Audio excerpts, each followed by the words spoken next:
忘れかけていたこといつも君がいる Hello, my beautiful weeps and peeps. It is a Shojo Sunday kind of day, if you get what I mean. I think we're in the festive season as well, so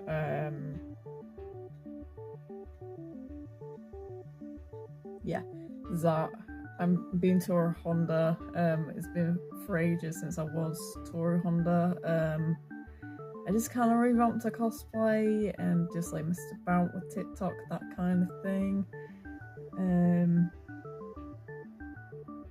So for this Shojo Sunday special, I'm gonna possibly split into like 3 different parts, if that makes sense. So like, there's gonna be like 3 different parts to it, if that makes sense. So like we're gonna be talking about the manga, and we're going to be talking about the whole like comparisons with like the old anime and the newer one, and just combine it all together within this special, if that makes sense. So I'm going to warn you now for spoilers and stuff. So if you haven't watched Fruits Basket, I highly would recommend watching Fruits Basket if you can. It's a really good show. I would probably watch the remake. That's just my personal preference. So I prefer the remake to the original, if you get what I mean.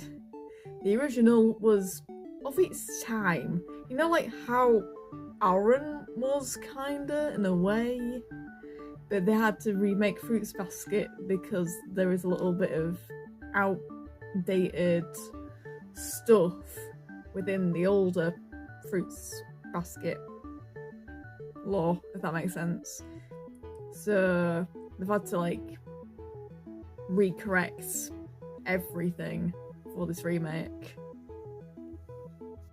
If you have seen Fruits Basket, thanks for joining me for this possibly an hour and a bit, maybe less, Shojo Sunday kind of talk slash host kind of thing. So there's that. This cosplay is so uncomfy. It's been a while since I last wore her, and like I have an awkwardly shaped chest area kind of going on. So I'm not gonna keep it too long, if that makes sense. I'm not gonna keep you here long, unless you like Fruits Basket lore and like the whole story. That's fine. I completely understand. But yeah, let's get going to Fruits Basket. I'm gonna be explaining a little bit of Fruits Basket lore. So you get introduced to Tohru Honda, me. So Tohru Honda is the main protagonist of Fruits Basket. She comes along a shrine. She discovers a shrine that's like quite local to her. It's like a little bit on the similar lines of Kami-sama Kiss, but like not really. So it goes through like her, I think it's her mom passing away. Yeah, it's something like a mom passing away. And then she gets introduced to like an extraordinary family called the Soma family. And the Soma family have been going on for like different generations of time periods. So they're like basically immortal humans kind of thing. But there is a bit of a twist. If humans touch the Honda family, not the Honda family. I'm getting my words mixed up. Not the Honda family. If a human, well, mainly female, AFAB female, they touch the Soma family, they get turned into animals, and all the animals of all the family members are all represented by the Chinese zodiac. I'm trying to clap with the explanation because I've got a bit of autism, so bear with me. So if you get touched by a human, you get turned into an animal as a shiny zodiac. And I'll do the introduction of the different characters as we go along, if that makes sense.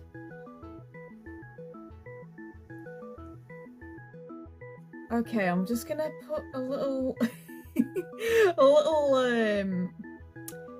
disclaimer in here of what the old Fruits Basket anime used to look like. Cringe alert in 3, 2, 1. Yeah, the art style is kind of questionable. It kind of low-key reminds me of the clown art style, kinda, but it was of its time, if you get what I mean.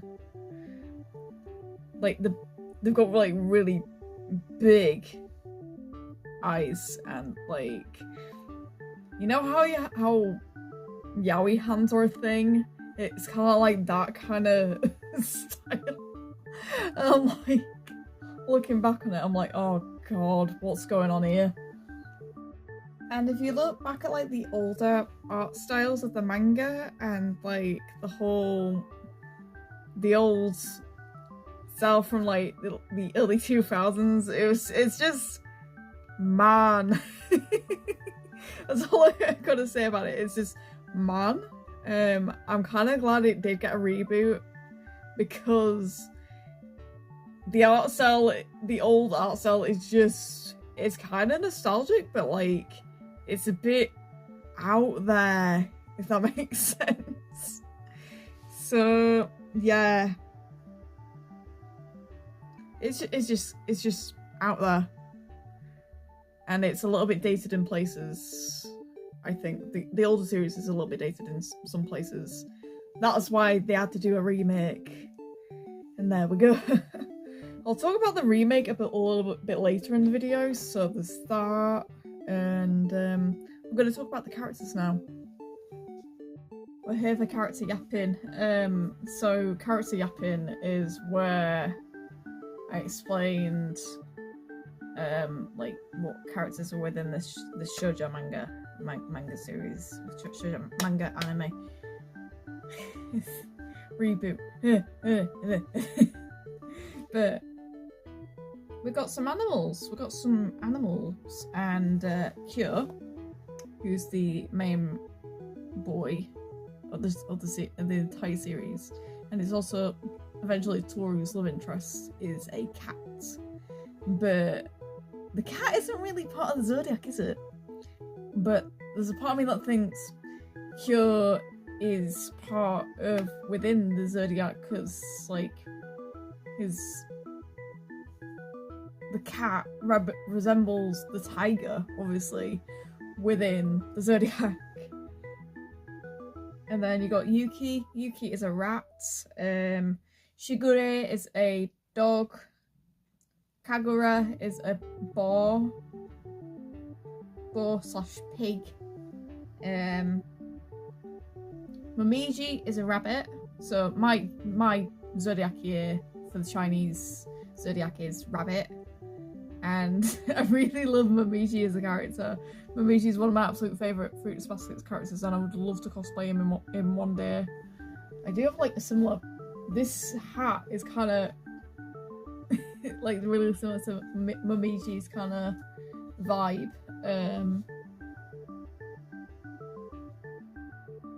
There's a character called Hattori.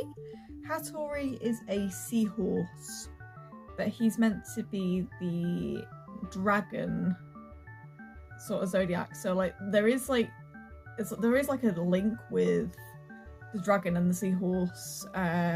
So basically, when Tohru touches Hattori by accident, he just kind of low-key turns to a seahorse. And it's just like, was it because he needs water? And she has to like put him in like a little jug of water. I remember this. They were quite funny. Yeah, so Hattori is so is a dragon seahorse, but there are things such as sea dragons within biology. So there is a type of sea dragon out there. So like they didn't want to make Hattori into a real dragon because I don't think it would fit within their kind of theme. And a realistic dragon would like destroy things. Ayame.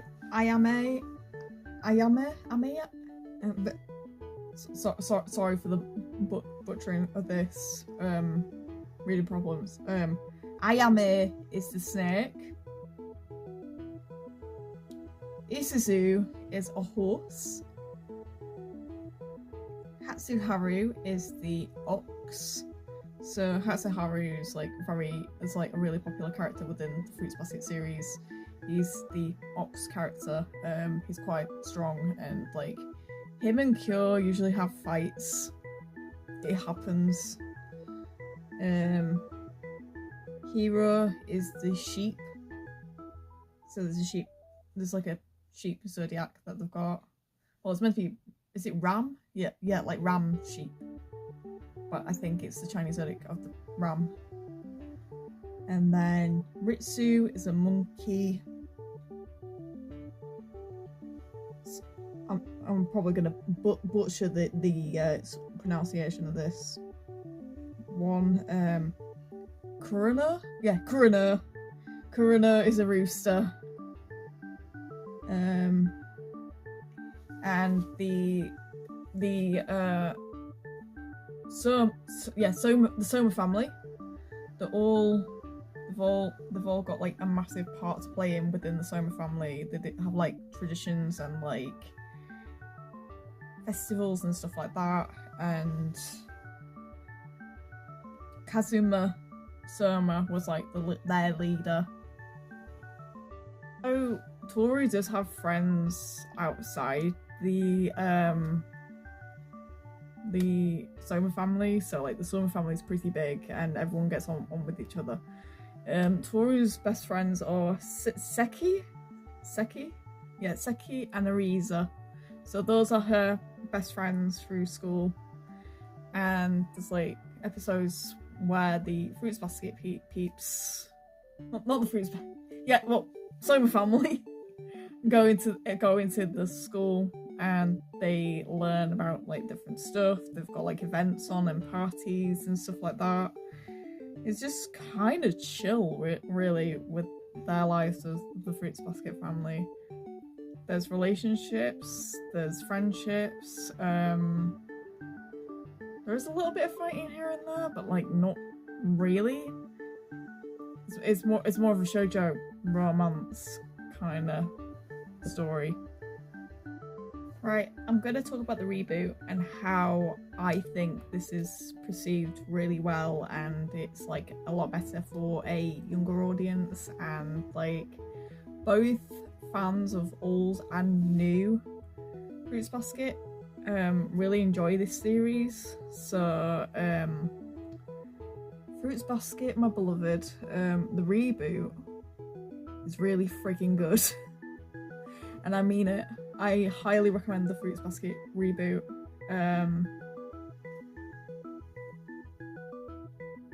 The art style has improved a lot over the years. So like, let's say early 2000s were a bit meh, and then once the reboot came in like, I think, was it 2017? Yeah, I think it was like around then it got better.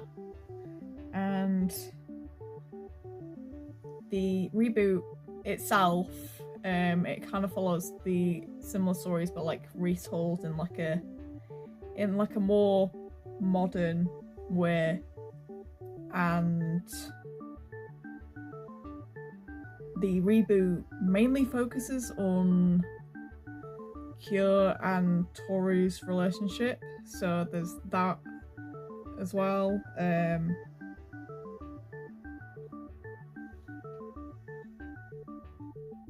their relationship really develops, in my opinion. So like at first he was like very uptight, and like he was very to tsundere, and he didn't really care about Toru's feelings that much in the beginning. But now that he's slowly getting to know her, like he catches feelings, and eventually he does fall in love. But it's very telling when it's a tsundere character falls in love, because they normally get angry and like lash back, and they get angry at everything. But with Kyo's confession to Toru, I think it's really sweet and adorable. I mean, this is the kind of dynamic I really like in like some aspects. You normally have a really strong tsundere girl, but this time around you've got a quite slender tsundere guy, always has you back, that kind of thing. And then Toru is just very silly. Toru is very shy, very silly, but she's also very friendly, and like Toru is one of those people that you can just like depend on, like always depend on and cover for me kind of girl. And that's why Kyo and Toru like get on in that sense. Some people do ship Toru with the other Soma family members. Now for me, it's not my thing. I'm more of a Kyo Toru shipper. It's more cute, and it's like leaning towards the canon. But you can have your own opinions on the ships. It's fine as long as it's not like problematic, if you get what I mean. I also put a list down of my favourite Fruits Basket episodes. So these are just silly ones. So some are silly and some kind of make sense of why they're my favourite. Hattori reveal. So when Hattori was transformed into the seahorse, I died laughing. So like, I was like, what animal is it gonna be? What animal is Hattori gonna be? Seahorse. But he was like tiny. He's a tiny little seahorse. And I just like burst out laughing.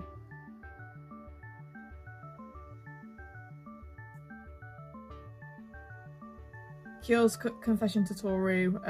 This again is really sweet and like really telling with Kyo and Toru. I also really enjoyed the beach episode. So like when Toru goes to the beach and Kyo tells her to like be careful, I'm looking out for you, that kind of thing. Because Toru isn't a really strong swimmer, whereas Kyo is more of a strong swimmer with him being like a cat, I guess.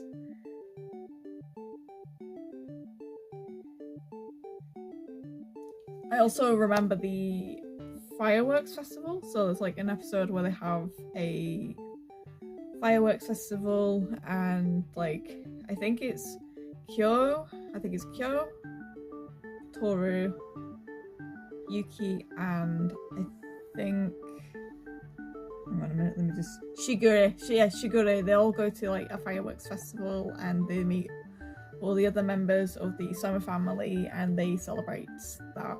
I think the fireworks festival is within like their realms of New Year's, so like the Japanese celebrate New Year's festivals like it's like a little bit different to how we do it, if that makes sense. So like if you're in London, they do like the Big Ben display, whereas Japan, they do like several festivals and stuff like that.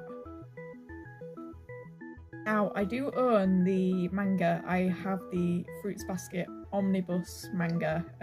So the Fruits Basket Omnibus manga is, I think it's like 12 volumes long. So it's like a brick of a book. like it's a little bit similar to like the way that my Tokyo Mew Mew manga is in there. So like they're both like, so if you get like omnibus mangas, like I would recommend like getting an omnibus manga if you can.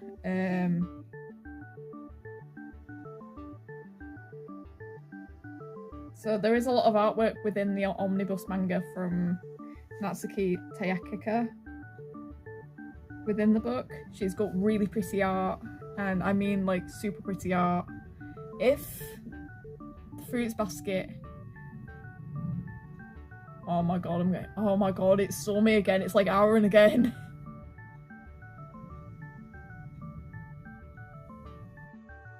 If the artist of the Fruits Basket manga ever releases like an art book, I am 100% buying it because it is really pretty.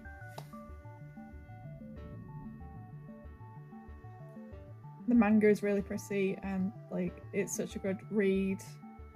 There is also an OVA movie on Fruits Basket that was, I think it was like released in 2023, but our cinema didn't get it.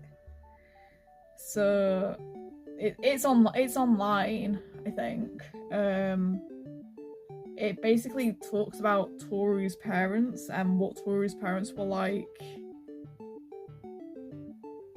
growing up, and it follows Kyo and Tohru's relationship as a whole. I also want to reshare couple of the kiss. There's a couple of kiss scenes from Fruits Basket that I really enjoyed, but I think my favourite kiss scene of them all is Kyo and Tohru. I think that's just everyone's generic reaction. Kyo and Tohru do get together, and I've been told that they have a son together. So they do have a son together within like the manga, like later on. There's like a Fruits Basket. It's like would you say after story or like after? I want to call it after story, Fruits Basket after story, like similar to Clanad, but like I think it's called something different. But it's like it follows the realms within Fruits Basket lore, and they follow it's Fruits Basket, but like it's what happened after the Fruits Basket, kinda. My score for Fruits Basket is a 10 out of 10. Super nostalgic. I watched a lot of the older Fruits Basket series when I was in high school, so like I had really easy internet access, so I could like access Shojo anime series as well. Looking back on it, like myself and my friend Meg, we were pretty hardcore Shojo enjoyers, and like I'm pretty sure Meg's still really into the Shojo anime side of stuff, but like we were like best friends in school, and like she like really enjoyed the whole like Shojo romance series, and like she originally got me into Shojo romance. And is that I would prefer the remake over the original for Fruits Basket. I would recommend it for a first Shojo watcher and a Shojo reader, if that makes sense. I do have a few questions on the whole like Fruits Basket series as a whole. What do you think of it?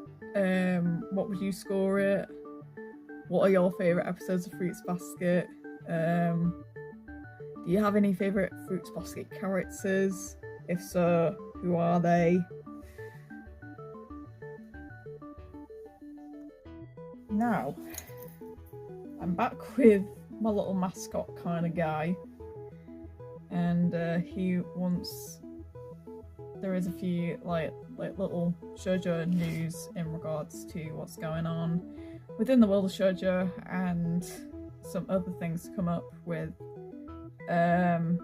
So series 2 of Free Run is out in 2026, so that's like early 2026, so I will be watching Free Run then. And there's a season 3 of Apothecary Diaries, which I'm looking forward to. The last 3 episodes of My Happy Marriage are coming out, and I'm so excited. And that's really it.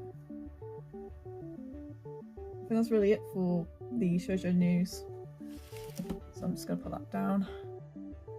Now, before I end my Fruits Basket series, so before I end this Fruits Basket video,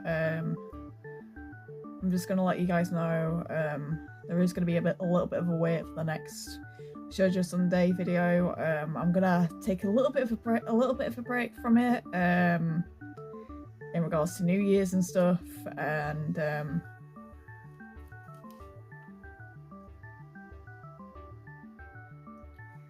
my suggestion box is open for like different shoujo series and like other bits of shoujo media and like stuff like otome games and all that shoujo goodness. So there might be a little bit of a wait before like the next Shojo Sunday comes out for next year, if that makes sense. I know for a fact that I have Valentine's planned, and I know what I'm going to be reviewing for Valentine's. There might be a possible Easter, May, Pride Month, Halloween, and Christmas all over again. So the entire thing continues. But I bid you adieu. I hope you really enjoyed this Shoujo Sunday special. This will be my last Shoujo Sunday video of the year. If you have any suggestions of what shoujo anime you want to recommend to me, like, come forward. You can do it in the comments or just like let me know, that kind of thing, because I am wanted to expand on it eventually, like do like separate episodes every Sunday, but I'll have to see what my schedule is like for like the next couple of days, so there is a lot to look out for, so there's that to bear in mind. And I'm going to leave it now. I hope you've enjoyed this Shoujo Sunday episode. And I'll see you probably in the next Shoujo Sunday episode. So I'll see you within the next Shoujo Sunday episode, which will be probably next year, but I'll wait for a little bit, like have my break, and then make the next one, if that makes sense.